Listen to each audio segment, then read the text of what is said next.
Hey guys, high, কেমন আছো তোমরা সবাই? আশা করছি ভালো আছো। আমি সবে ঘুম থেকে উঠলাম, আর আজকে আমাদের বাড়িতে ছিল পুজো। আর বাইরের ওয়েদারটা তোমাদের দেখিয়ে দিয়েছি আগেই। আর এখন বাজে সকাল 9টা। আমি এখন ঘুম থেকে উঠেছি, আর চলো কী কী রেডি হয়েছে সেগুলো তোমাদেরকে দেখিনি, কিন্তু তার আগে আমি ফ্রেশ হয়ে এখানে চলে এসেছিলাম। আর বৃষ্টি এখানে কমছিলই না, আগের দিন রাত থেকেই বৃষ্টি হচ্ছিলো। আর তোমরা জানো যে এখন ভাদ্র মাস চলছে, তো এটা শেষ শনিবার, তাই আমাদের বাড়িতেও বড় ঠাকুরের পুজো হবে আজকে। কিন্তু বৃষ্টির জন্য আমার আর মা দুজনেরই মন খারাপ হয়ে রয়েছে। তো আমি এখানে বিছানা টিছানা গুছিয়ে নিয়েছি সুন্দর করে, আর ওখানে মাও পুজোর সব মোটামুটি জোগাড় করে রেখেছে, বাকিগুলো রেডি করবে স্নান করে আসার পর মা। কিন্তু বৃষ্টিটার জন্য সত্যিই খুব মনটা খারাপ, কিভাবে কি হবে কিছুই আমরা বুঝতে পারছিলাম না, কারণ বৃষ্টি আগের দিন রাত থেকে শুরু হয়েছিল আর কন্টিনিউয়াসলি হয়েই যাচ্ছিল। আর মা এখানে সকালে উঠে আমাদের পুজোও দিয়ে দিয়েছে। আর তারই মধ্যে আমার একটা পার্সেলও চলে এসেছিলো, যেটা আমি পার্পেল থেকে অর্ডার করেছিলাম। তোমাদেরকে চলো দেখিনি আমি পার্পেল থেকে ঠিক কী কী অর্ডার করে নিয়েছিলাম। দুটো অর্ডার করেছিলাম 2-4 দিন আগেই, কিন্তু ওদের সার্ভিস ভালো, তাড়াতাড়ি দিয়ে দেয়। তো এখানে আমি অর্ডার করেছিলাম প্লামের একটা বডি মিস্ট, যেটার ফ্রেগরেন্স সত্যি খুব সুন্দর। আমি ইউজ করেছি একবার আনার পর, তো তোমরা ওইটাকে পারচেস করতে পারো, পার্পেল থেকে নিতে পারো, খুব সুন্দর ফ্রেগরেন্স। আরেকটা যেটা নিয়েছিলাম সেটা হচ্ছে ট্রেসেমিরের এই হেয়ার মাস্কটা, ক্যারাটিন স্মুথ। আমার এটা বেসিক্যালি খুব ভালো লাগে। তোমাদের অন্য কোম্পানির হেয়ার মাস্ক ইউজ করতে ভালো লাগলে সেটাও করতে পারো, বাট যারা ইউজ করো তারা জানো এটা দিলে চুলটা অনেকটাই স্মুথ অ্যান্ড সিল্কি হয়ে থাকে, আর ফিস ফ্রিও থাকে। তো বেসিক্যালি আমার পার্সোনাল চয়েস এটা।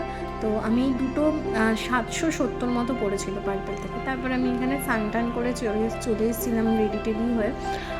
পুজোর ওই দিকেও চলো যাওয়া যাক, ওখানে কী কী রেডি হয়েছে তোমাদেরকেও দেখিয়ে দিই। আর বৃষ্টি তখনও পড়ে যাচ্ছিল। তো এই দেখো এখানে মা আর মাসি মিলে পুজোর মোটামুটি সব আয়োজন করছিল। বাইরে যেহেতু বৃষ্টি হচ্ছিল তাই ঘরে আয়োজন করছিল, যখন পুরোহিত আসবে সব মোটামুটি বাইরে নিয়ে যাওয়া হবে।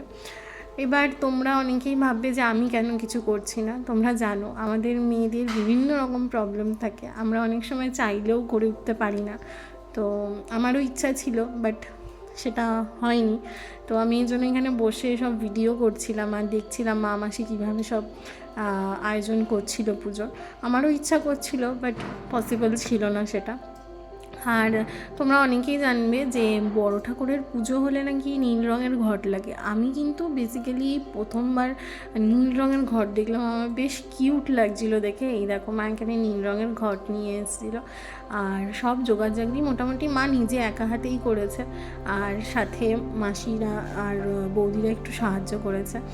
আর আমি তো বসে বসে শুধু ভিডিও করা ছাড়া উপায় ছিল না। তো এখানে একটু বৃষ্টিটা কমেছিল, আমরা আমাদের মতো একটু ব্যবস্থা করে জাস্ট ছাউনিটা দিয়ে নিয়েছিলাম। আর এখানে পুরোহিত মশাই এসে গেছিলেন পুজো করার জন্য। তো এখানে একে একে সব কিছু বাইরে নিয়ে আসা হচ্ছিল, কারণ বড় ঠাকুরের পুজো তো ভেতরে করা যায় না, বাইরেই করতে হয়। জন্য এখানে বাইরেই সব কিছু অ্যারেঞ্জমেন্ট করা হচ্ছিল।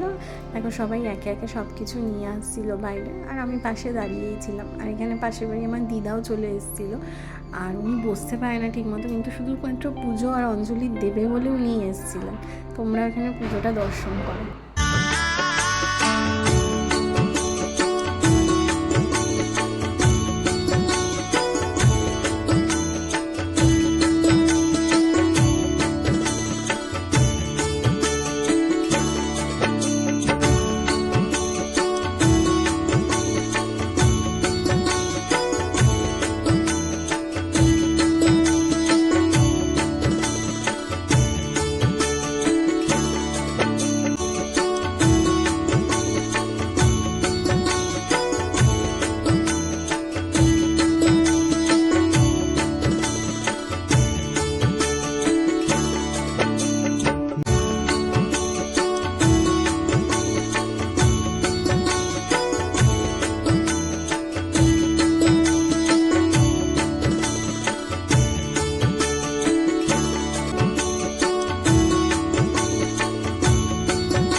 পুজো কমপ্লিট হয়ে গেছিলো।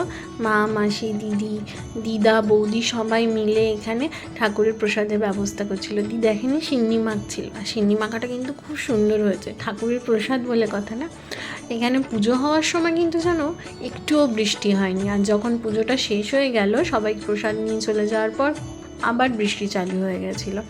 তো এখানে সবাই ব্যবস্থা করছে, সবাই প্রসাদ নিচ্ছে, সবাইকে দিচ্ছে যারা যারা এসেছিলো। আর এখানে হাতে হাতে এটা আমার বৌদি যে শাড়ি পরে রয়েছে। আর এখানে তারপরে সবাই প্রসাদ নিয়ে যাওয়ার পর মা, মাসি, বৌদি ওরা প্রসাদ নিচ্ছিল, আমিও প্রসাদ নিয়েছি এখানে। আর বড় ঠাকুরের সব কিছু তো জলে দিয়ে দিতে হয়, তার জন্য পুজো হয়ে যাওয়ার পর মা এগুলো ঘট টটগুলো সব নিয়ে জলে দিয়ে এসেছিলো। আর ঠাকুরের যে বাসনগুলো ছিল ওগুলো সব মা কলপারে রেখেছে মেজে তুলবে বলে। আর ঠাকুর যেখানে পুজো হয়েছিল সেই জায়গাটাও সুন্দর করে পরিষ্কার করে নিয়েছিল মা আর মাসি মিলে। এখানে আমিও ঘরে চলে এসেছিলাম। বৃষ্টি হচ্ছে ঠিকই, গরম কিন্তু একটুও কমেনি। আজকে কিছু করতে পারলাম না বলে মনটা একটু খারাপই ছিল। আর চেষ্টা করি সবসময় ব্লগ দেওয়ার, কিন্তু দেওয়া হয়ে ওঠে না, তার জন্য সরি। ততদিন কিন্তু তোমরা সবাই ভালো থেকো। আশা করছি ব্লগটা ভালো লেগেছে। তোমাদের সাথে আমার দেখা হবে নেক্সট কোনো ব্লগে। ততক্ষণ টাটা।